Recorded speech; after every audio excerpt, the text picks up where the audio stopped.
अस्सलामु अलैकुम वरहमतुल्लाहि वबरकातुहू। अज़ीज़ दोस्तों, साथियों, मैं मोहम्मद शहज़ाद ख़ान आप तमाम ही का एक बार फिर अपने इस चैनल एस के डिवीज़न में खैर मकदम करता हूँ। आप तमाम ही का तहे दिल से इस्तक़बाल करता हूँ। उम्मीद करता हूँ आप तमाम ही खैर आफ़ियत से होंगे और खुश व खुर्रम ज़िंदगी गुजार रहे होंगे।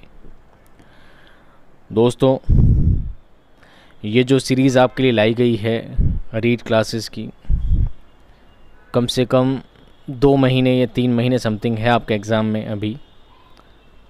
उम्मीद करता हूँ कि बहुत ही जल्द आपको ये पूरा कोर्स, पूरा सिलेबस आपको कंप्लीट करवाया जाएगा।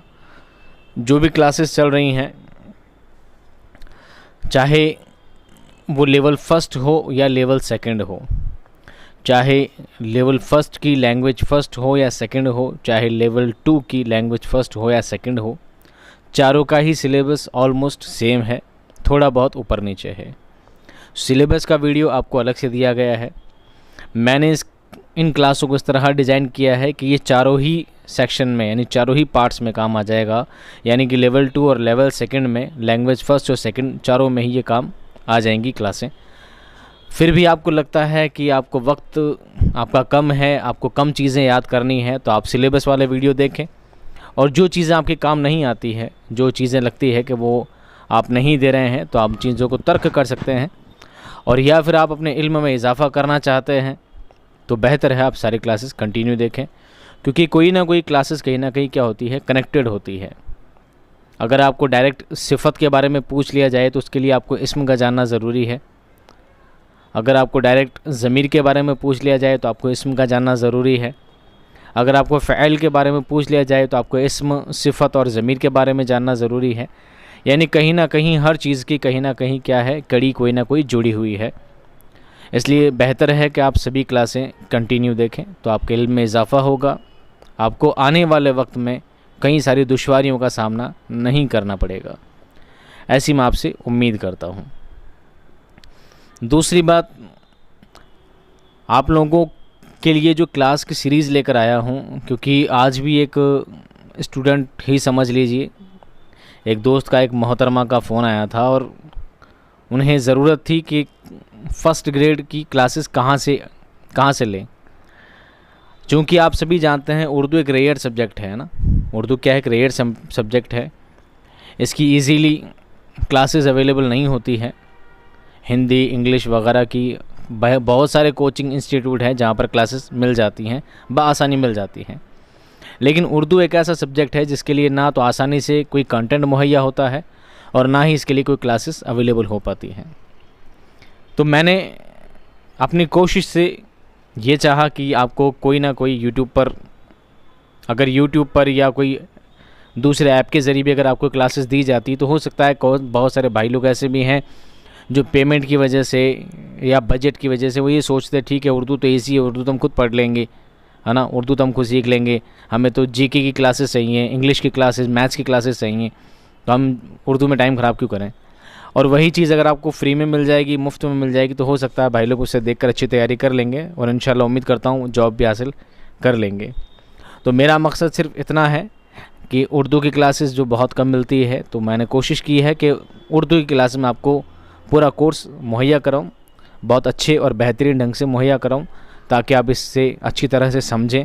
एक एक चीज़ को बहुत बारीकी से और आसानी से आपको समझाया जा रहा है। और सबसे बेहतर होता है हाथ से नोट्स बनाना।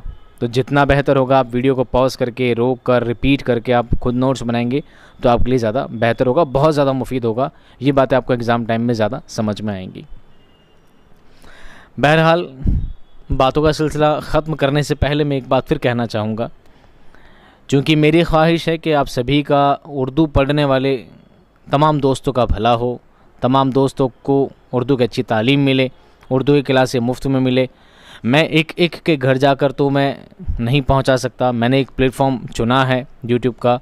अब ये आप भाई लोगों की, मेरे दोस्तों की, आपकी ज़िम्मेदारी है कि आप इन क्लासों को खुद शेयर करें। व्हाट्सएप ग्रुप्स में, इंस्टाग्राम पर, टेलीग्राम ग्रुप्स में, फेसबुक पर, अपने स्टेटस पर, जैसे भी चाहें आप ज़्यादा से ज़्यादा क्लासेस को शेयर करें, ताकि मेरा हौसला बना रहे और मैं आपके लिए बेहतरीन से बेहतरीन मैं पूरी कोशिश में लगा हूँ कि इतना कंटेंट इतनी जल्दी बनाऊँ कि एक दिन छोड़कर एक दिन जो क्लासेस आपकी आ रही है उस क्लासेस को मैं कंटिन्यू कर सकूँ, डेली क्लासेस में आपके लिए ला सकूँ। मैं पूरी कोशिश में जुटा हूँ, पूरी कोशिश में लगा हूँ। इंशाल्लाह कोशिश कामयाब होगी। ठीक है, यहाँ पर मेरी बातों का सिलसिला क्या होता है, ख़त्म होता है। चलिए आइए आते हैं टॉपिक पर। कल हम इससे गुज़िश्ता क्लास में हम पढ़ रहे थे इस्म के बारे में, इस्म किसे कहते हैं, और हमने इसमें पढ़ा था इस्म की परिभाषा जिसे कहते हैं, इस्म की तारीफ़ पढ़ी थी।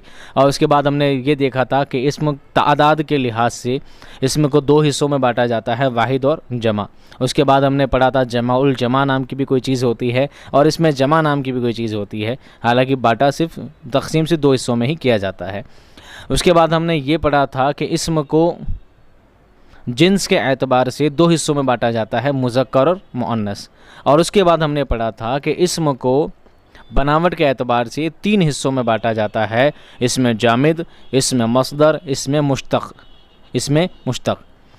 ये सभी टॉपिक क्या थे, इजी थे, आसान थे। उम्मीद करता हूँ आसानी से आपके समझ में आ गए होंगे। अब जो टॉपिक है थोड़ा लंबा है, थोड़ा तवील है, तो इसमें बहुत सारी अक़साम बांटी गई हैं और थोड़ा कॉम्प्लिकेटेड ज़्यादा है। तो थोड़ा ढंग से समझने की, अपने जहन को इधर उधर ना भटका कर पूरा ध्यान इसमें लगा के रखने की कोशिश करिएगा, क्योंकि जहाँ पर भी कोई चीज़ चूक जाएगी तो आप उन चीज़ों को समझने में आपको क्या होगी, दुश्वारी होगी। मैं कोशिश करता हूँ आपको बेहतर से बेहतर समझाने की, फिर भी आप भी अपना जहन टिकाए रखें, इंशाल्लाह आपको सब कुछ इसी तरह समझ में आ जाएगा। तो तीन तरह की अक़साम हम पहले पढ़ चुके हैं, तीन तरह से इस्म को बांटा गया है। आज जो हम पढ़ेंगे वो है इसका चौथा पैटर्न, मानी के लिहाज से इस्म की अक़साम। मानी के लिहाज से भी इस्म को दो हिस्सों में बांटा जाता है, एक होता है इसमें नकरा, एक होता है इसमें मारिफ़ा। इसमें नकरा, इसमें मारिफ़ा। इसी इसमें नकरा को इसमें आम कहते हैं और इसी इसमें मारिफ़ा को इसमें ख़ास कहते हैं। एक ही नाम है, कई बार इसमें आम लिखा जाता है, कई बार इसमें नकरा लिखा जाता है, कई बार इसमें ख़ास लिखा जाता है और कई बार इसमें मारिफ़ा लिखा जाता है। वर्ड दोनों एक ही हैं। अब देखिए, दोनों की मैंने मिसालों को दो अलग अलग भागों में, दो अलग अलग हिस्सों में डिवाइड किया है। इसमें आम और एक इसमें ख़ास। इसमें आम को हिंदी में आपने व्यक्तिवाचक संज्ञा पढ़ा होगा, ठीक है, प्रॉपर नाउन है ना, प्रॉपर नाउन के बारे में पढ़ा होगा। और इसमें ख़ास को आपने जातिवाचक संज्ञा के नाम से पढ़ा होगा। अगर आपकी हिंदी लैंग्वेज फर्स्ट अगर आपने या लैंग्वेज सेकंड अगर आपने ले रखी है तो ये भी चीज़ें आपके उसी से आप कनेक्ट करके देखेंगे तो आपको इजीली समझ में आ जाएगा। इसमें नकरा की मिसाल क्या है, महल, लड़का, नदी। उसी का जस्ट अपोजिट, उसी का जस्ट उल्टा, इसमें ख़ास की पहचान, उसकी कुछ मिसाल क्या है, हवा महल, सैफ़ी और गंगा। मैंने इसी से कनेक्ट किया है हर बार की तरह, ठीक है। मैं हमेशा ऊपर की मिसालों को नीचे की मिसालों से बार बार क्या करता हूँ, कनेक्ट करता हूँ, ताकि दोनों चीज़ें सिमिलर लगे, बिल्कुल अलग नहीं हो जाए। इसमें आम उस इस्म को कहते हैं जिसमें सभी चीज़ें क्या है, आम हो जाती है। जातिवाचक पूरे समूह के बारे में, पूरी जाति के बारे में, पूरे ग्रोह के बारे में बताए, वो इसमें आम होता है। नीचे इसके डेफिनेशन और क्लियरली हम समझा देंगे। जैसे महल क्या है, इसमें आम है, यानी अगर हम महल की बात करेंगे तो महल प्रॉपर किसी एक महल के बारे में बात नहीं कर रहे हैं, हम बात कर रहे हैं महल के बारे में। तो महल पूरी दुनिया में कहीं भी हो सकते हैं, किसी भी शहर का महल हो सकता है, कोई भी महल हो सकता है। यानी एक महल बोलने से कोई भी महल, यानी दुनिया के सारे ही महल उसमें कंबाइंड हो गए। हम किसी प्रॉपर किसी एक ख़ास महल के बारे में बात नहीं कर रहे हैं।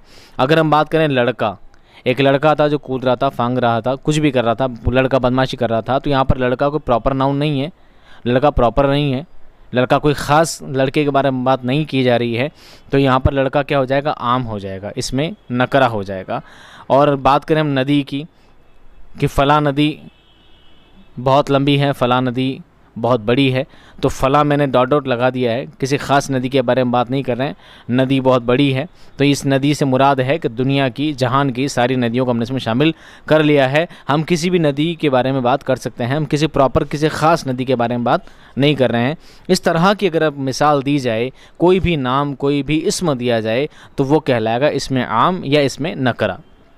इसी के बरअक्स अगर हम देखें, अगर हम महल को हवा महल कहें, अगर हम महल की जगह क्या यूज़ करें, हवा महल इस्तेमाल करें, तो ये क्या हो जाएगा, इसमें ख़ास, इसमें मारिफ़ा, इसमें मारिफ़ा हो जाएगा, ये इसमें ख़ास हो जाएगा। यानी इस हवा महल तो दुनिया में एक ही है, और हम किसी ख़ास महल की बात कर रहे हैं। उस महल का नाम है हवा महल।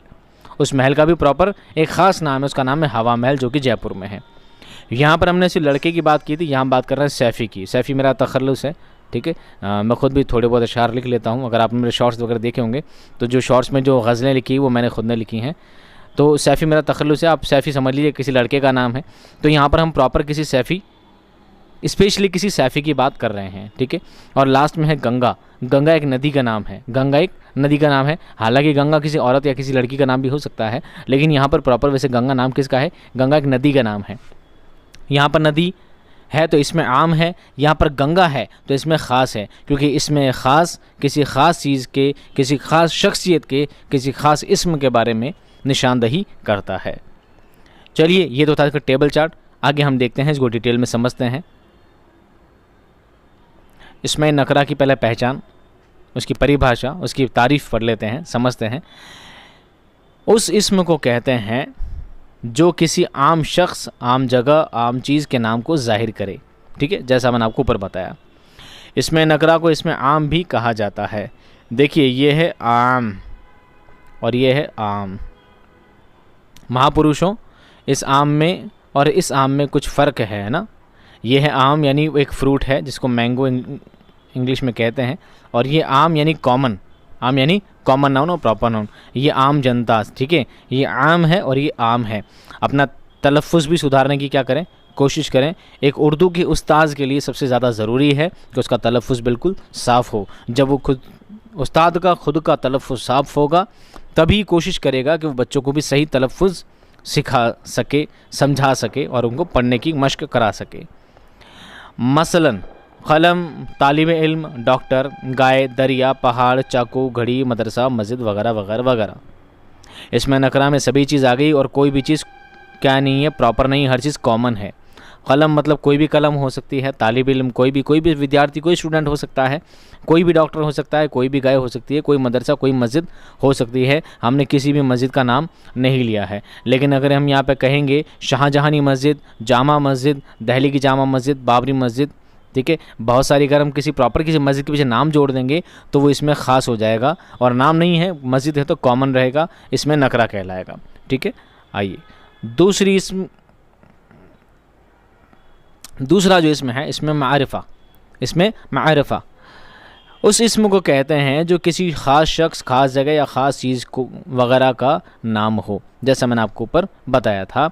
इसमें मारिफा को इसमें ख़ास भी कहा जाता है। मसलन मौलाना उमर फ़ारूक प्रॉपर किसी का नाम है।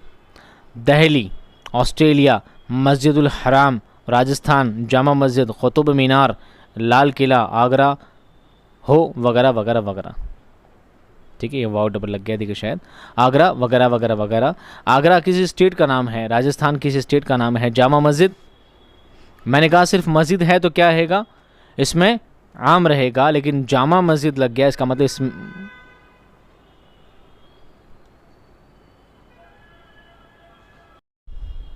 लेकिन जामा मस्जिद लगने से वो क्या हो जाएगा, इसमें मारिफा हो जाएगा। अगर हम यहाँ देखते हैं किला, एक लफ्ज़ क्या लिखा है, किला। अगर हम किसी किला के बारे में बात करते हैं, सपोजली ये लिखा किला, अगर हम सिर्फ किला लिख दें, क्या लिख दें, किला मीन्स फोर्ट, ठीक है, फोर्ट के बारे में बात करते हैं, तो ये होगा इसमें नकरा, क्या होगा, इसमें नकरा। लेकिन अगर हम इसी किला को क्या कर देंगे, लाल किला कर देंगे, तो ये क्या हो जाएगा, इसमें मारिफा हो जाएगा। क्या हो जाएगा, इसमें मारिफा। उम्मीद करता हूँ दोनों ही अक़साम आपको बहुत इजीली और बहुत आसानी से समझ में आ गई होंगी। अब इनकी जो डिवाइडेशन है, इनको जो और भागों में तकसीम किया गया है, वो बहुत ज़्यादा है, ठीक है। अब आपको उनको समझने में क्या होंगी, थोड़ी परेशानी, थोड़ी दिक्कत आ सकती है। समझिए, इसमें नकरा जिसे इसमें क्या कहते हैं, आम भी कहते हैं। इसकी कितनी सारी अक़साम हैं, कितनी हैं, 1 2 3 4 5 6 7 8। अब इसमें इख्तलाफ तो नहीं कहूँगा कि इसमें इख्तलाफ तो नहीं है, लेकिन अलग अलग उस्ताद के लिहाज से, अलग अलग आप जब गाइड्स पढ़ेंगे, अलग अलग आप नोट्स देखेंगे, अलग अलग टीचर्स से पढ़ेंगे। मैं ये नहीं कहता दूसरे टीचर्स गलत पढ़ाते हैं या दूसरे टीचर्स सही बताते हैं या मैं गलत बताता हूँ, या दूसरे गलत बताते हैं। सभी टीचर अपने लिहाज से बेहतर और सही समझाने की कोशिश करते हैं। हो सकता है आपको बातें समझने में, आप बातों को इतना डीपली, क्योंकि आपके लिए सब नई नवेली चीज़ें हैं, बिल्कुल नई नई चीज़ें हैं, हो सकता है आप इतना डीप में नहीं गए हों, लेकिन हर टीचर यही चाहता है कि वो आपको बेहतर समझाए, अच्छा समझाए, और आप जिस मकसद के लिए पढ़ रहे हैं, देखो पढ़ने का, किसी भी काम को करने का एक मकसद हुआ करता है। तो हर टीचर, हर उस्ताद यही चाहता है कि उसके जो तालिब इल्म हैं, जिसके जो स्टूडेंट हैं, जिस मकसद को पाना चाहते हैं, वो उस मकसद में कामयाब हो। हमारी ये कोशिश रहती है और साथ में दुआ भी रहती है। तो कोई टीचर आपको गलत नहीं पढ़ाता है, सभी टीचर आपको बेहतर और बहुत अच्छा ही पढ़ाते हैं। तो इसमें आम की जो ये मैंने बात जो इसलिए दोहराई है बार बार, कहीं पर आपने इसकी एग्ज़ाम 6 देखी होगी, कहीं पर आपने 9 देखी होगी, कहीं पर 7, कहीं पर 8। मैंने आपको 8 बताई है, तो बताइए 8 ऑथेंटिक है क्या? बिल्कुल 8 भी ऑथेंटिक ही है। लेकिन आपको क्या किया जाएगा, ज़्यादातर जब आप इसमें नखरा के बारे में जब आप पढ़ेंगे तो क्या होगा, ये जो लाइन है ना लास्ट वाली, ये लाइन पूरी हटा दी जाएगी। कहीं कहीं ऐसा भी आपको देखने को मिलेगा, सिर्फ इसमें ज़ात को शामिल किया गया है। किसको शामिल किया गया है इसमें नकरा में? इसमें ज़ात को शामिल किया गया है, और इन सब को क्या कर दिया है दोस्तों, हटा दिया गया है। क्या कर दिया गया है? हटा दिया गया है।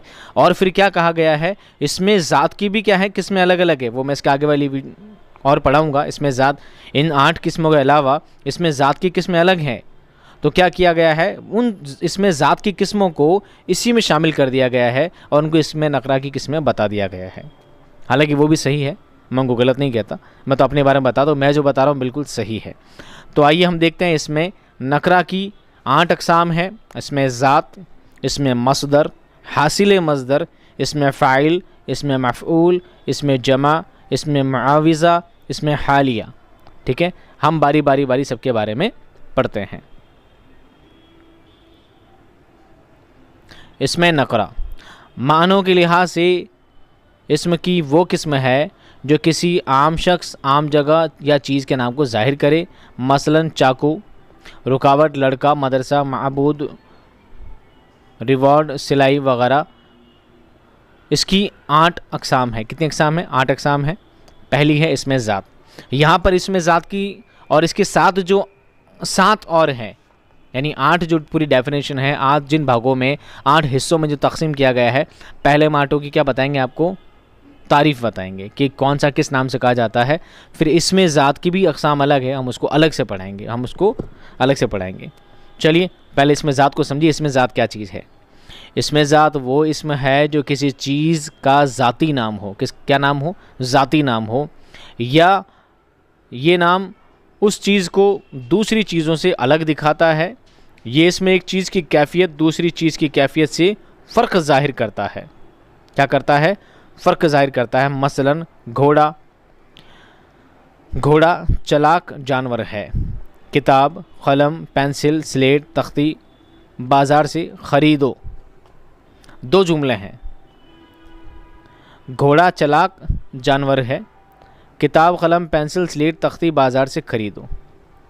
अब ये जो घोड़ा है, किताब है, कलम है, पेंसिल है, स्लेट है, तख्ती है, ये सभी क्या है? इसमें ज़ात हैं। ये सभी क्या है? इसमें ज़ात हैं। क्यों? यहाँ पर जो घोड़ा की बात की गई है, तो घोड़े का मतलब यहाँ पर सारे घोड़े आ गए। यहाँ पर सारे घोड़े आ गए, किसी को शामिल नहीं किया गया, किसी स्पेसिफ़िक, किसी कंडीशन को, किसी नस्ल को शामिल नहीं किया गया है। जब किताब और कलम लिखा गया है तो स्पेसिफ़िक या किसी ख़ास नाम को शामिल नहीं किया गया है। अगर किताब कहा गया है तो किताब का मतलब कोई भी किताब हो सकती है। दुनिया जहान की तमाम किताबों का जो समूह है, किताब जो अपना में एक जाति है। इसमें ज़ात का मतलब, इसको जाति से ही, जातिवाचक ही कहते हैं इसे। इसमें ज़ात मतलब जाति है। किताब एक जाति है अपने आप में, तो उसमें सारी किताबें शामिल हो जाती है, पतली, छोटी, रंगीन, ब्लैक एंड वाइट, हर तरह की, हर ज़बान की किताब जो नस्ल है, किताब जो जाती है, वो सारी किताब इसमें शामिल हो जाती है। वो कहलाता है इसमें ज़ात। तो बताइए कलम क्या है? कलम भी इसमें ज़ात है। चाकू क्या है? इसमें ज़ात है। उसमें कैसे भी चाकू शामिल हो सकते हैं। समझ में आ गई बात? ये होता है इसमें ज़ात। इसकी और डेफिनेशन है और भागों में तकसीम किया गया है, वो हम आपको इस नेक्स्ट में बताएंगे। ऊपर की मिसालों में घोड़ा, किताब, कलम, पेंसिल, स्लेट, तख्ती, हर एक चीज़ दूसरी ज़ात से जुदा है। दूसरी जात यानी जाति से जुदा है। हर एक चीज़ का नाम अलग लेते हैं। हम ये भी जानते हैं कि एक चीज़ दूसरी चीज़ से जुदा है, यानी जिन्स और ज़ात के लिहाज से ये चीज़ें एक दूसरे से मुख्तलिफ हैं, ऐसे इस्म इसमें ज़ात कहलाते हैं। जिन्स के लिहाज से भी अलग हैं, ठीक है, वो अपने आप में एक अलग ही जाति को क्या करते हैं, परफॉर्म करते हैं, अलग ही ज़ात को परफॉर्म करते हैं। किताब कह दिया तो किताब में सारी किताबें आ गई। किताब का और चाकू का, किताब का और पेंसिल का कोई संबंध नहीं है, कोई आपस में कनेक्शन नहीं है, दोनों आपस में कोई जुड़ाव नहीं है। किताब अपने आप में पूरी अलग चीज़ है और कलम अपने आप में अलग चीज़ है। घोड़े का बंदर से कोई जुड़ाव नहीं है, हालांकि दोनों जानवर हैं, दोनों क्या हैं, जानवर है। मैं ये तो कह सकता हूँ कि दोनों जानवर हैं, लेकिन मुशाबहत वाली कोई बात नहीं है। घोड़ा अपना आप एक नस्ल है और बंदर अपना आप एक नस्ल है। तो ये सब चीज़ें क्या कहलाएगी, इसमें ज़ात कहलाएगी। हालांकि ये सब बातें जो लिखा है ये सब मैं आपको बोल के बता चुका हूँ, समझा चुका हूँ। फिर कहोगे सर लिखने की क्या ज़रूरत है। कुछ दोस्त ऐसे हैं जो बोल कर इतनी स्पीड से लिख नहीं पाते या उन बातों को समझ नहीं पाते, तो हो सकता है वो क्या करें, इनका स्क्रीनशॉट ले लें और हो सकता है अपने पेन कॉपी से लिखना चाहें तो लिख भी सकते हैं, अगर उनकी इच्छा है तो। पहला था इसमें ज़ात। अब दूसरा क्या है, इसमें मस्दर। इसमें मस्दर, इसमें मस्दर वो इसम है जो किसी काम के करने या होने के नाम को बिला ताल्लुक़ ज़माना ज़ाहिर करे, बिला ताल्लुक़, बिना ताल्लुक़ के। मसलन लिखना, करना, तोड़ना, पढ़ना, गिराना, लड़ना, सिलना, धोना, हंसना वगैरह काम के नाम को इसमें मज़दर कहते हैं। नॉर्मली काम के नाम को क्या कहते हैं, इसमें मज़दर कहते हैं। अब ये इसमें मज़दर के बारे में मैंने पहले भी बताया था इसमें मज़दर के बारे में मैंने पहले भी बताया था कि बनावट के लिहाज से भी तीन हिस्से होते हैं। इसमें जामिद, इसमें मज़दर, इसमें मुश्तक। ये इसमें मज़दर वापस आ गया, इसमें मज़दर वापस आ गया। इसलिए कहा हर चीज़ को आप बारीकी से सुनेंगे तो काफ़ी चीज़ें क्या होती रहेगी, रिपीट होती रहेंगी, आपको बार बार समझना है। इसमें मज़दर के आखिर में ना होता है, मगर वो हर लफ्ज़ जिसके आखिर में ना हो वो किसी काम के नाम को ज़ाहिर करे, और अगर ना गिराया जाए तो फ़ैल अम्र बन जाए। मसलन लिखना इसमें मज़दर है क्योंकि ये लफ्ज़ किसी काम के नाम को ज़ाहिर करता है, और अगर इसका ना गिराया जाए तो ये लफ्ज़ लिख बनता है, यानी इसका ना हटा दिया जाए तो क्या बन जाएगा, सिर्फ लिख, जो फ़ैल अम्र है, फ़ैल अम्र है। मगर चूना इसमें मज़दर नहीं है, अगरचे इसके आखिर में ना है, क्योंकि ये लफ्ज़ किसी काम के नाम को ज़ाहिर नहीं करता है और अगर इसका ना गिराया जाए तो ये फ़ैल अम्र नहीं बनता।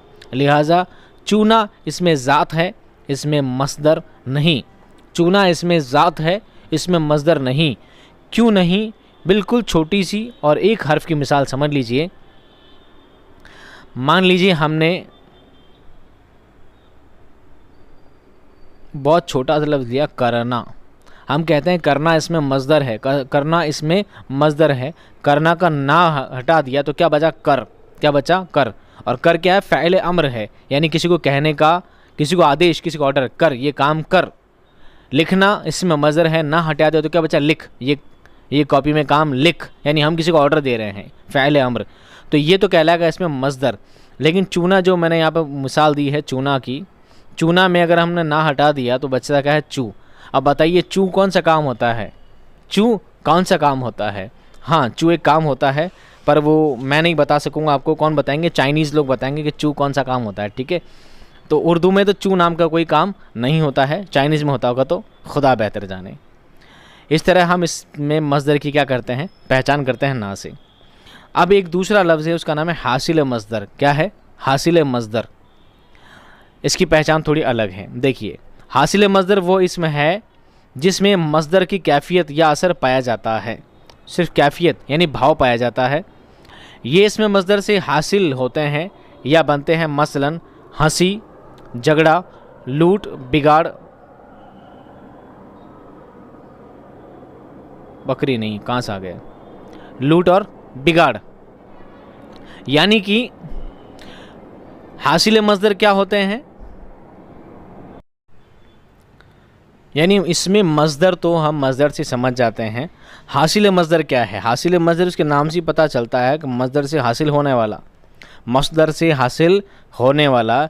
मज़दर से हासिल क्या होता है, जैसे हमने लफ्ज़ लिखा है लिखना, हमने क्या लिखा है, लिखना, और लिखना का ना हटा दिया जाए तो जो लफ्ज़ बचता है, जो लफ्ज़ से हासिल होता है, मसदर का ना हटा दिया है, ना तो मसदर की क्या है, पहचान है, ना क्या है, ना तो मसदर की पहचान है। और अगर मसदर की पहचान हटा दी जाए तो मसदर की पहचान ना हटाने के बाद जो लफ्ज़ बचता है वो हासिल मसदर कहलाता है। देखो ऊपर के अल्फाज सब हासिल मसदर हैं और हंसना, झगड़ना, बिगाड़ना, लूटना, बिकना मसदरों से बनाए गए हैं।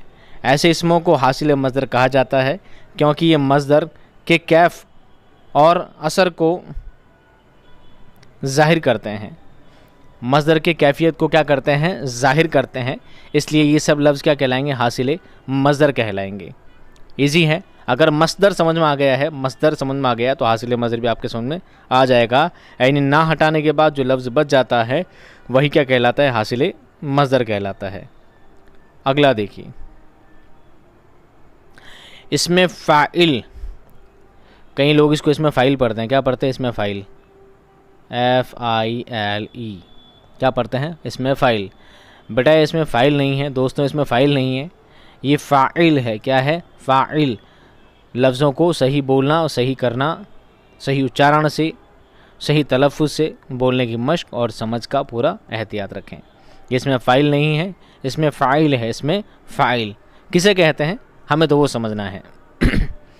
वो इसमें है जो इस काम को करने वाले को ज़ाहिर करे, जो इसमें मसदर से निकला हो, जो इसमें मसदर से निकला हो, जो काम करने वाला हो, वो काम करने वाला ही क्या कहलाता है, फ़ाइल कहलाता है। क्या कहलाता है, फ़ाइल। इसको अब ये इसमें फ़ाइल अभी हमने पढ़ लिया ना, तो जब हम फ़ाइल के बारे में पढ़ेंगे, यानी क्रियाओं के बारे में जब पढ़ेंगे, वर्ब्स के बारे में जब पढ़ेंगे, तो ये लफ्ज़ हमें क्या देगा, आसानी देगा। अभी सब समझें। एक होता है फ़ाइल, फ़ाइल यानी काम करने वाला, जिसे हिंदी में कहते हैं कर्ता, इंग्लिश में कहते हैं सब्जेक्ट, ठीक है। एक होता है फ़ैल, क्या होता है, फ़ैल, फ़ैल यानी क्रिया, हिंदी में कहते हैं क्रिया, इंग्लिश में कहते हैं वर्ब। एक होता है मफ़ऊल, क्या होता है, मफ़ऊल, जिसे हिंदी में कहते हैं कर्म और इंग्लिश में कहते हैं ऑब्जेक्ट, ठीक है। तो ये है इसमें फ़ाइल। अब इसमें फ़ाइल किसे कहते हैं, यानी किसी भी काम में, किसी भी लफ्ज़ में काम करने वाला जो होता है, किसी भी काम को करने वाला जो होता है वही इसमें फ़ाइल होता है। आप खुद जानते हैं सब्जेक्ट जो होता है, कर्ता जो होता है, कर्ता ही सारे काम करता है, कर्ता ही सारे काम करता है। तो कर्ता को किस में काउंट करते हैं, सब्जेक्ट में। तो सब्जेक्ट को क्या कहा जाता है, इसमें फ़ाइल कहा जाता है। जैसे मसलन देखिए, लिखने वाला, पढ़ने वाला, पीने वाला, दौड़ने वाला, खाने वाला, इन कलीमों में लिखने वाला उस शख्स को ज़ाहिर करता है जिससे लिखने का काम वक़ू में आया है, यानी जो लिखे। उसी तरह पढ़ने वाला उसको जो पढ़े, दौड़ने वाला जो उसको जो दौड़े, खाने वाला जो खाए, पीने वाला जो पिए, वगैरह वगैरह वगैरह। और ये वो काम है जो इन मसदरों के मानों में पाए जाते हैं। ऐसे इस्म को इसमें फ़ाइल कहलाते हैं, ऐसे इसमें फ़ाइल कहलाते हैं। यानी हमने सिर्फ एक लफ्ज़ लिखा,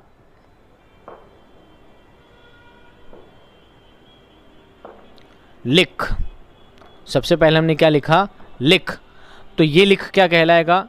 अगर आप इसको फ़ैल अम्र के लिहाज में लेना चाहेंगे तो फ़ैल अम्र भी हो सकता है, लेकिन हम इसको क्या बोलेंगे, ये है हासिल मसदर। हासिल मसदर यानी मसदर की पहचान हमने इससे हटा दी है।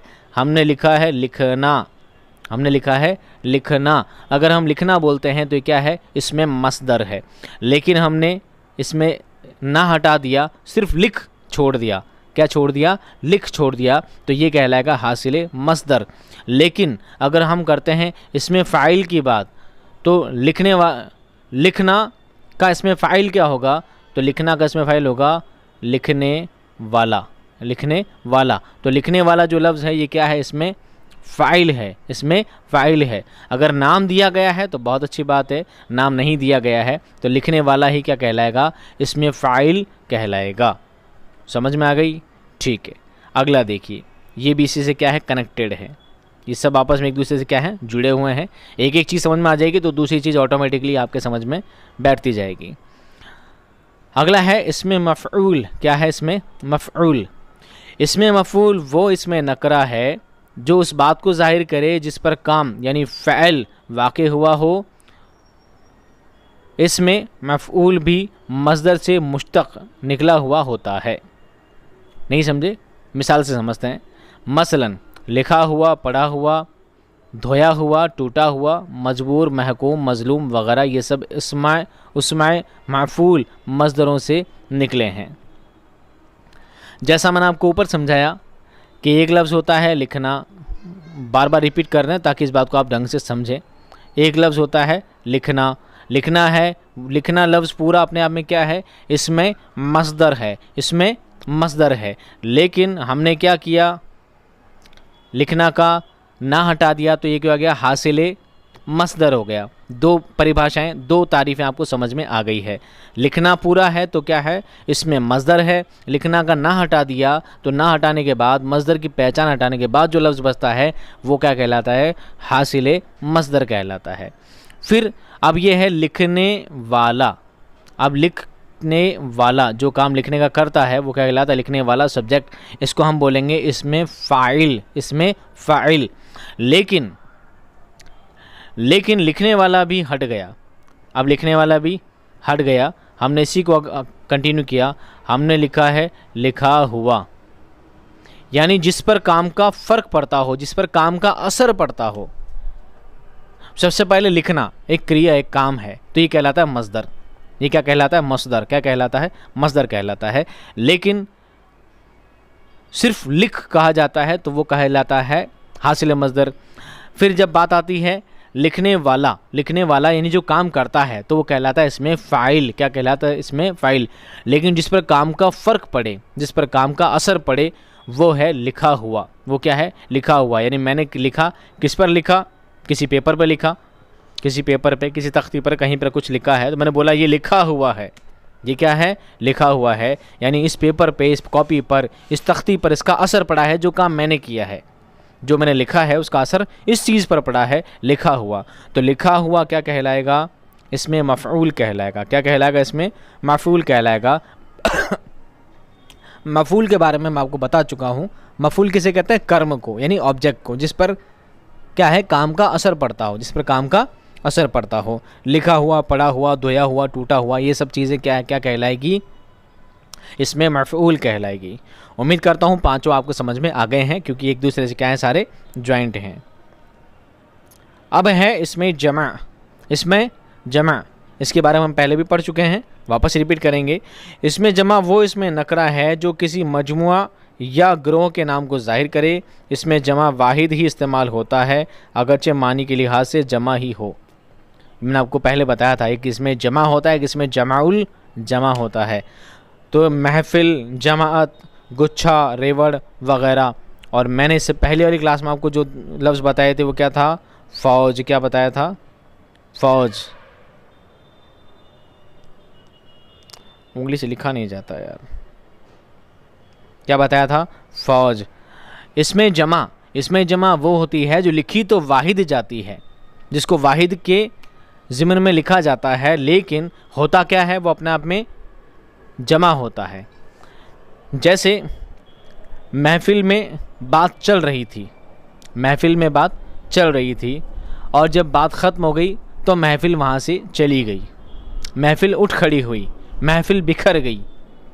महफिल बिखर गई नहीं होता, महफिल बिखर गई नहीं होता, महफिल अपने आप में जमा है। आप जानते हैं महफिल में काफ़ी सारे लोग होते तभी महफिल होती है। वैसे महफिल जो है हज़रत इमाम हुसैन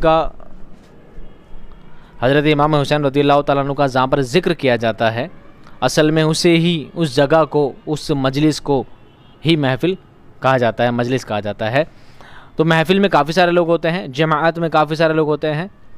गुच्छा अपने आप में क्या है? एक बहुवचन शब्द है, लेकिन एक जमा शब्द है, एक जमा लफ्ज़ है, लेकिन इसे वाहिद के ज़िम्न में लिखा जाता है, इसलिए इसे इसमें जमा कहते हैं, इसमें जमा कहते हैं। फ़ौज में बहुत सारे लोग होते हैं, लेकिन फिर भी फ़ौज को वाहिद ही पढ़ा जाता है, फ़ौज को जमा नहीं पढ़ा जाता है।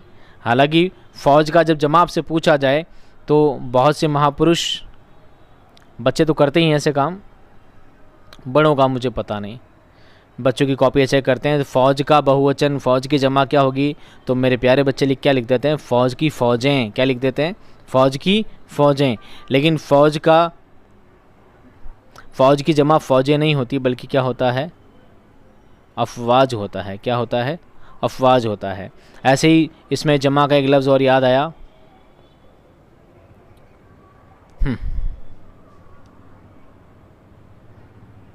लश्कर। क्या है? लश्कर। लश्कर भी अपने आप में क्या है? इसमें जमा है, यानी भीड़ भी अपने आप में इसमें जमा है।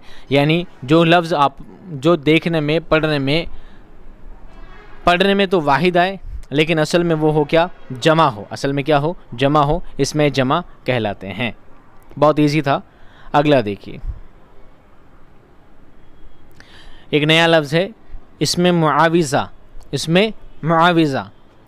इसमें मुआविज़ा वो इसमें नकरा है जो किसी काम की उजरत या मुआविज़ा को ज़ाहिर करे।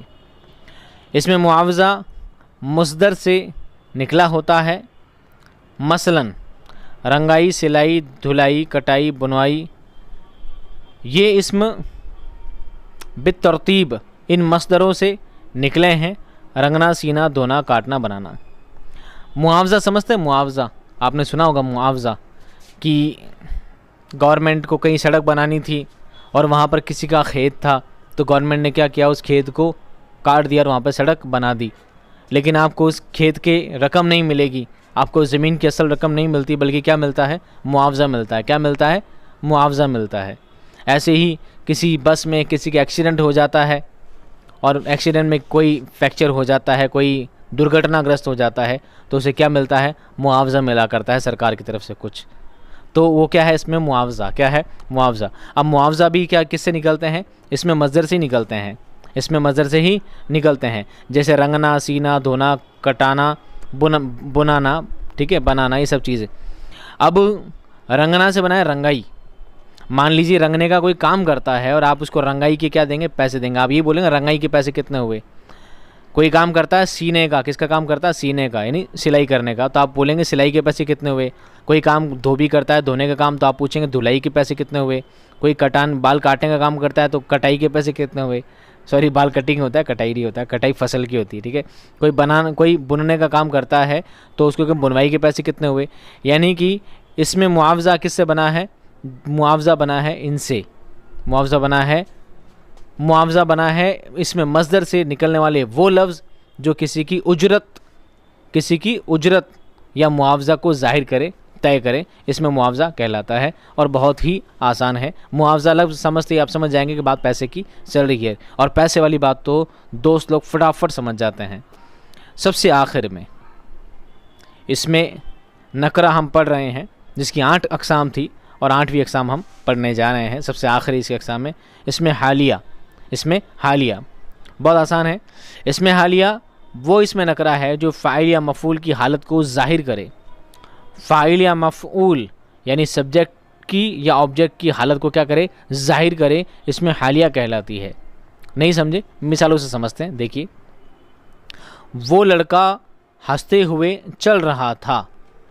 वो लड़का हंसते हुए चल रहा था। दूसरा जुमला है, आप खेलते खेलते गिर गए। इन जुमलों में रोते हुए, हंसते हुए और खेलते खेलते उसमाए हालिया हैं। यानी कि इसमें हालिया को समझने के लिए बहुत आसान तरीका ये है। इसमें हालिया की पहचान हम कैसे करेंगे? देखिए, वो लड़का हंसते हुए चल रहा था। आप खेलते खेलते गिर गए। यहाँ पर लिखा है वो लड़का जो है, लड़का क्या है? अपने आप में सब्जेक्ट है, यानी करता है, यानी काम करने वाला है। तो लड़का क्या है? फ़ाइल है। क्या है? फ़ाइल है। अब वो क्या कर रहा है? चल रहा है। लड़का है, चल रहा है, तो लड़का कुछ काम कर रहा है। काम करने को क्या बोलते हैं? फ़ाइल बोलते हैं, यानी लड़का चलने का काम कर रहा है। अब वो लड़का काम कर रहा है चलने का, साथ में क्या कर रहा है? हंसते हुए चल रहा है। क्या कर रहा है? हंसते हुए चल रहा है। यानी लड़के की हालत कैसी इस वक्त? हंसते हुए। लड़की की हालत कैसी है? हंसने वाली उसकी हालत है। लड़की की हालत कैसी है? हंसने वाली है। यानी काम होते वक्त जो फ़ाइल की या मफ़ूल की जो हालत होती है उस हालत को बयान करना ही इसमें हालिया कहलाता है। लड़का है, हंस चल रहा है, वो लड़का चल रहा है, बिल्कुल सीधा था, तो हम इसमें हालिया की पहचान नहीं करते।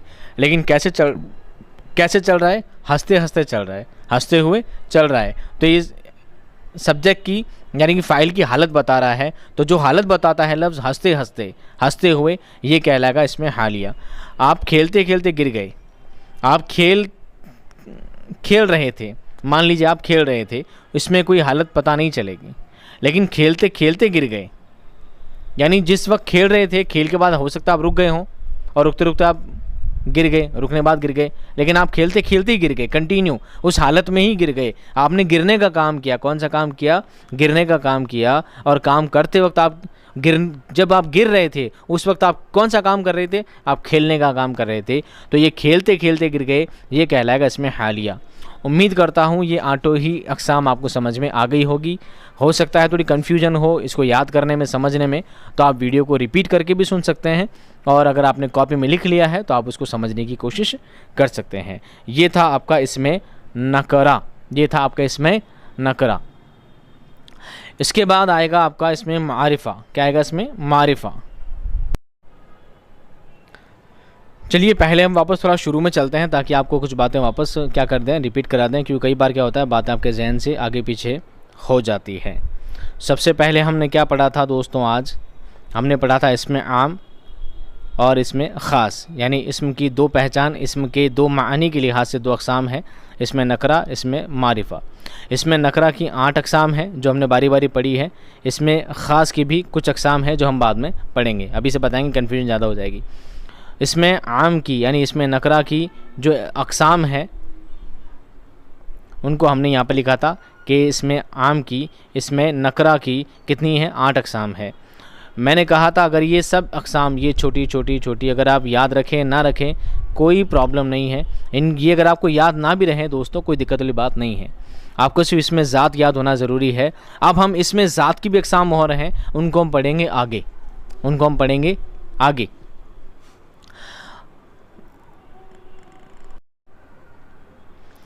तो इस्म का 2 हिस्सों में तकसीम किया जाता है, इसमें मारिफा और इसमें नकरा। इसमें नकरा को 8 हिस्सों में तकसीम किया जाता है, जिनमें से सारी बाद की जो 7 अक़साम है उन्हें याद रखना कोई प्रॉब्लम नहीं है, याद रखें तो बहुत बेहतर है। लेकिन पहली जो है इसमें ज़ात, उसे याद रखना ज़रूरी है। इसमें ज़ात की भी कुछ अक़साम होती हैं, वो हम पढ़ेंगे आगे, ठीक है। लेकिन इसमें मारिफा, इसमें नकरा, पहले 2 हैं, पहले हम दोनों क्लियर करेंगे। इसमें नकरा हम पढ़ चुके हैं, अब हम पढ़ेंगे इसमें मारिफा। क्या पढ़ेंगे? इसमें मारिफा। इसमें मारिफा की तारीफ़ मैं ऊपर बता चुका हूँ। इसमें मारिफा मारूफ़ से बना है, यानी कोई ख़ास, जो ख़ास चीज़ों के लिए है उसके लिए इसमें मारिफा इस्तेमाल किया जाता है। इसमें मारिफा की 4 अक़साम है, इसमें अलम, इसमें ज़मीर, इसमें इशारा, इसमें मौसूल। इसमें अलम है, इसमें इल्म नहीं है, इल्म शिक्षा होती है। इसमें अलम, इसमें ज़मीर, इसमें इशारा, इसमें मौसूल। अब इन 3 के लिए भी कहूँगा, ये तीनों अगर आपको कच्ची भी याद हो जाए तो बहुत है। आपको इसमें अलम याद रखना ज़रूरी है, क्योंकि इसमें अलम की भी और अक़साम है, इसमें अलम की भी और अक़साम है, और वो हम पढ़ेंगे बाद में। पहले हम पढ़ेंगे इसमें मारिफा की कितनी अक़साम है? 4 अक़साम है। पहली कौन सी? इसमें अलम। देखिए इसमें अलम वो ख़ास नाम है जिससे कोई शख्स या जगह या चीज़ मशहूर हो। क्या हो? मशहूर हो, जिस नाम से मशहूर हो वो क्या कहलाएगा? इसमें अलम कहलाएगा। मसलन अल्लामा इक़बाल, कोहे तूर, ताज महल, सर सैयद अहमद ख़ान वगैरह वगैरह वगैरह वगैरह। अब्दुल हक 10वीं जमात में पढ़ता है, श्रीनगर झेलम के किनारे आबाद है। इन फ़क़रों में अब्दुल हक एक लड़के का नाम है। श्रीनगर एक ख़ास मशहूर शहर है। झेलम एक ख़ास दरिया का नाम है। ये वो नाम है जिनसे मुक़र्रर जगहें और चीज़ें ही पुकारी जाती हैं। ऐसे नामों को इसमें अलम कहते हैं। वैसे तो सारी बात आप समझ गए होंगे, पर फिर भी रिपीट कर देते हैं। इसमें अलम किसी ख़ास चीज़ जो किसी ख़ास नाम से क्या हो? मशहूर हो, वो इसमें अलम कहलाता है। जैसे अगर हम महल लिखते हैं, क्या लिखते हैं, महल लिखते हैं, तो महल में सारे महल शामिल हो जाते हैं, पता नहीं चलता हम किस महल की बात कर रहे हैं। लेकिन हम महल के आगे लगाते हैं ताज और क्या कर देते हैं, ताजमहल। अब ये बात जानते हैं ताजमहल पूरी दुनिया में एक ही है, ताजमहल पूरी दुनिया में एक ही है। तो ताजमहल इस नाम से मशहूर है, इस नाम से क्या है, मशहूर है। अल्लामा इकबाल, वैसे इकबाल नाम के बहुत लोग हैं, लेकिन अल्लामा इकबाल पूरी दुनिया में एक ही हैं। अल्लामा इकबाल रहमतुल्लाह ताला अलैह बहुत अजीम शायर हैं, बहुत अजीम शख्सियत हैं, उनके बारे में हम जानते हैं। सर सैयद अहमद ख़ान बहुत अजीम शख्सियत है। हालांकि सैयद नाम के लोग होंगे, अहमद ख़ान नाम के लोग होंगे, लेकिन जब पूरा कंटिन्यू कर दिया जाता है सर सैयद अहमद ख़ान, जो एक मखसूस नाम है, जिस नाम से मशहूर हुए हैं, वो कहलाएगा इसमें अलम, इसमें अलम। समझ गए। दूसरा देखिए, दूसरा क्या है, इसमें ज़मीर। ज़मीर किसे कहते हैं, सर्वनाम को कहते हैं, आप जानते हैं। इसमें ज़मीर वो कलिमा है जो किसी इसम की जगह इस्तेमाल किया जाता है। सर्वनाम किसे कहते हैं, संज्ञा के स्थान पे आने वाले शब्दों को सर्वनाम कहा जाता है। ऐसा ही है, तो इसमें की जगह इस्तेमाल होने वाली चीज़ों को ज़मीर कहा जाता है। इसमें ज़मीर भी वही चीज़ है। मसलन मास्टर रफ़ीक हुसैन हमें उर्दू पढ़ाता है, वो बहुत मेहनती है, हम उसको पसंद करते हैं। इन जुमलों में वो, हम, उस, हमें इस्माई ज़मीर हैं, क्योंकि ये इसमों के बदले इस्तेमाल होते हैं। बहुत इजी है, छोटे बच्चों का है, 6ठी 7वीं क्लास के बच्चों का, आप इसको कॉमनली समझ लीजिए। मैंने एक तहरीर लिखी है कि मास्टर रफ़ीक हुसैन हमें बहुत उर्दू पढ़ाता है। ठीक है, ये रफ़ीक हुसैन मेरी कोई टीचर नहीं है वैसे तो, नाम आ गया यहाँ पर। मास्टर रफ़ीक हुसैन हमें उर्दू पढ़ाता है, ये हमने एक बार लिख दिया। वो बहुत मेहनती है, अब हम यहाँ वापस लिखते थे मास्टर रफ़ीक हुसैन बहुत मेहनती है, हमको बहुत पसंद करते हैं, मास्टर रफ़ीक हुसैन हमको बहुत पसंद करते हैं। बार बार मास्टर रफ़ीक हुसैन पढ़ पढ़ के क्या होगा, तहरीर की जो इबारत है उसकी खूबसूरती में क्या होगा, फ़र्क पड़ जाएगा, उसकी खूबसूरती बदसूरती में तब्दील हो जाएगी। इसलिए किसका इस्तेमाल किया जाता है, इसमें ज़मीर का इस्तेमाल किया जाता है। यानी इसम क्या है, मास्टर रफ़ीक हुसैन, और इसकी जगह हमने जो इस्तेमाल किया, कभी हमने वो बहुत मेहनती हैं, ठीक है, कभी हमने वो इस्तेमाल किया, हमने हमारे लिए हम इस्तेमाल किया, हम उसको बहुत पसंद करते, कभी हमने उसका इस्तेमाल किया। तो ये वो, हम, उस, मैं, हमें, तुम्हें, ठीक है, हम, हमारा, तुम्हें, तुम्हारा, ये सब चीज़ें क्या कहलाएगी, इसमें ज़मीर कहलाएंगी। इसमें फ़ाइल, इसमें मफ़ूल, ये सब पढ़ चुके हैं, इसमें ज़मीर भी इसमें शामिल हो गया। अगला है इसमें इशारा। इसमें इशारा, इसको ना इस तरह नहीं पढ़ेंगे, इसमें इशारा, इसमें इशारा, इसमें इशारा नहीं है दोस्तों, इसमें इशारा नहीं है, यह है इस्म और यह है ए और यह है इशारा, इसमें इशारा। ठीक है, इसको गलत सलत नहीं पढ़ेंगे। इसमें इशारा, ये भी इसमें की क्या है, पहचान है। क्या है, पहचान है। ये बिल्कुल छोटी क्लास जो होती है, पहली क्लास और दूसरी क्लास, पहली क्लास और दूसरी क्लास के बच्चों को जब सबसे पहले इंग्लिश की बुक पढ़ना सिखाते हैं, तो सबसे पहला चैप्टर उनका यही होता है, this is a ball, that is a ball, this is a cat, that is a cat, this is a bat, that is a bat. यह और वह क्या सिखाते हैं, यह और वह। तो यही यह और वह, दिस और दैट को क्या बोलेंगे, इसमें इशारा बोलेंगे। ठीक है, ये था इसका इजी वे में। अब पढ़ते हैं इसकी तफसीर। इसमें इशारा वो कलिमा है जिससे किसी शख्स या जगह या चीज़ की तरफ इशारा किया जाए। क्या किया जाए, इशारा किया जाए। मसलन वो पहाड़, ये मेज़, वो दरिया, ये लड़का वगैरह। इन कलिमात में वो और ये इसमाए इशारा हैं। समझ गए, ये और वो, दिस और दैट। इसकी जगह दीज और दोज भी होता है। ठीक है, ये और वो। करीब के इशारे के लिए ये और बाईद यानी दूर के इशारे के लिए वो के अल्फाज साथ इशारा किया जाता है। जिस शख्स या जगह या चीज़ की तरफ इशारा किया जाए उसे मुशारुल इलैह कहा जाता है। और ऊपर की मिसालों में पहाड़, मेज़, दरिया, लड़का मुशारुल इलैह है। ठीक है, जिस चीज़ की तरफ इशारा किया जाए, दो चीज़ें हैं इसमें। मान लीजिए मैंने कहा ये लड़का, तो ये जो होगा ना, ये वाला, इस ये को तो बोलेंगे इसमें इशारा, इसमें इशारा। इशारा किया किसकी तरफ मैंने, लड़के की तरफ। किसकी तरफ किया है, लड़के की तरफ। तो लड़का क्या कहलाएगा, मुशारुल इलै, क्योंकि लड़के की तरफ इशारा किया गया तो लड़का क्या कहलाएगा, मुशारुल इलै। समझ गए, जिससे इशारा किया गया, चाहे वो ये हो चाहे वो हो, चाहे ये हो चाहे वो हो, तो ये और वो तो क्या कहलाएंगे, इसमें इशारा। और जिसकी तरफ इशारा किया गया, ये ताजमहल वो ताजमहल, ये लड़का वो लड़का, ये लड़की वो लड़की, तो जिसकी तरफ इशारा किया गया वो कहलाएगा मुशारुल इलै। और ये चीज़ें भी, छोटे छोटे नाम भी आपको क्या करने हैं, याद रखने हैं। ठीक है। आखिरी देखिए आज का टॉपिक हमारा, इसमें मौसूल। इसमें मौसूल वो इसम है जिसके साथ जब तक कोई दूसरा जुमला ना मिलाया जाए तो पूरा मानी नहीं देता, पूरा मतलब नहीं देता। नहीं समझे, मिसालों से समझते हैं, हमारा काम ये मिसालों से समझना। मसलन, जो मेहनत करता है इज़्ज़त पाता है। आप जो कुछ करते हैं ठीक करते हैं। जो नहीं हम स्कूल पहुँच जो ही हम स्कूल पहुँचे घंटी बज गई। इन जुमलों में जो कुछ, जो ही उसमें मौसूल है। जो जुमला इसमें मौसूल के बाद आता है उसे सिला कहते हैं। क्या कहते हैं, सिला कहते हैं। मंदरजा बाला मिसालों में इज़्ज़त पाता है, ठीक है, घंटी बज गई, सिला है। क्या है, सिला है। इसमें मौसूल आप समझ गए। इसमें मौसूल किसे कहते हैं, जब वो लफ्ज़ ना हो, जब वो लफ्ज़ ना हो तो बात क्या रह जाती है, अधूरी रह जाती है। क्या रह जाती है, अधूरी रह जाती है। तो जिन बातों से, जिन लफ्ज़ों से जुमला मुकम्मल हो उसे क्या कहते हैं, इसमें मौसूला कहते हैं। क्या कहते हैं, मौसूला कहते हैं। यानी यूँ समझ लीजिए एक तरह शर्तिया बातें हैं। कौन सी बातें हैं, शर्तिया बातें हैं।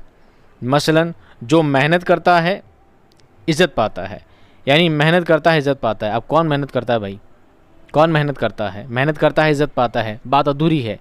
तो हम यहाँ लिखते हैं जो मेहनत करता है, यानी जो मेहनत करेगा सिर्फ वही इज़्ज़त पाएगा।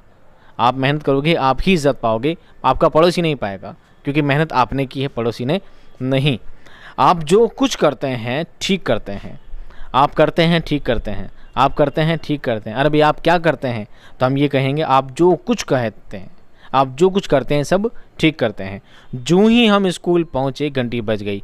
अब जूँ ही हटा दीजिए, हम स्कूल पहुँचे घंटी बज गई।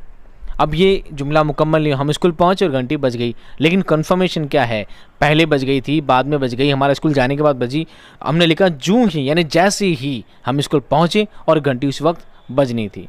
यानी ये बातें शर्तियाँ बातें कहलाती है। और ये अल्फाज क्या कहलाते हैं, जूँ ही, जो कुछ, जो, ये सब क्या कहलाते हैं, इसमें मौसूल कहलाते हैं। उम्मीद करता हूँ आज की इस वीडियो में आपको ये दोनों, इसमें मारिफा, इसमें नकरा, आपके समझ में आ गए होंगे। इसमें नकरा की कितनी 8 अक़साम है, जिसमें से इसमें ज़ात की अक़साम और है जो हम आपको पढ़ाएंगे नेक्स्ट वीडियो में। दूसरा, इसमें मारिफा में ज़मीर, इशारा, मौसूल का इतना लंबा चौड़ा विवरण नहीं है, लेकिन इसमें अलम की भी कुछ अक़साम और हैं। तो इसमें मारिफा में इसमें अलम को, और इसमें नकरा में इसमें ज़ात को, हम दोनों की अक़साम को और पढ़ेंगे हमारे नेक्स्ट वीडियो में। वैसे भी आज की वीडियो अमूमन रोज़ाना की वीडियो से क्या हो गई है, थोड़ी बड़ी हो गई है। उम्मीद करता हूँ आपको ये बातें समझ में आई होगी। अगर वीडियो सीरीज़ पसंद आ रही है तो प्लीज़ वीडियो को ज़रूर लाइक करें, एक बार लाइक ज़रूर कर दें, अपने दोस्तों में शेयर कर दें, अपने सारे ग्रुप्स में शेयर कर दें। और आपको जो भी फरमाइशें, जो भी आपको क्यूरीज़, जो सवालात हैं, कमेंट बॉक्स में आप हमसे सवालात कर सकते हैं। मैं मिलता हूं आपको नेक्स्ट वीडियो में एक शानदार कंटेंट और ज़बरदस्त वीडियो के साथ। तब तक खुश रहिए, आबाद रहिए। खुदा हाफ़िज़।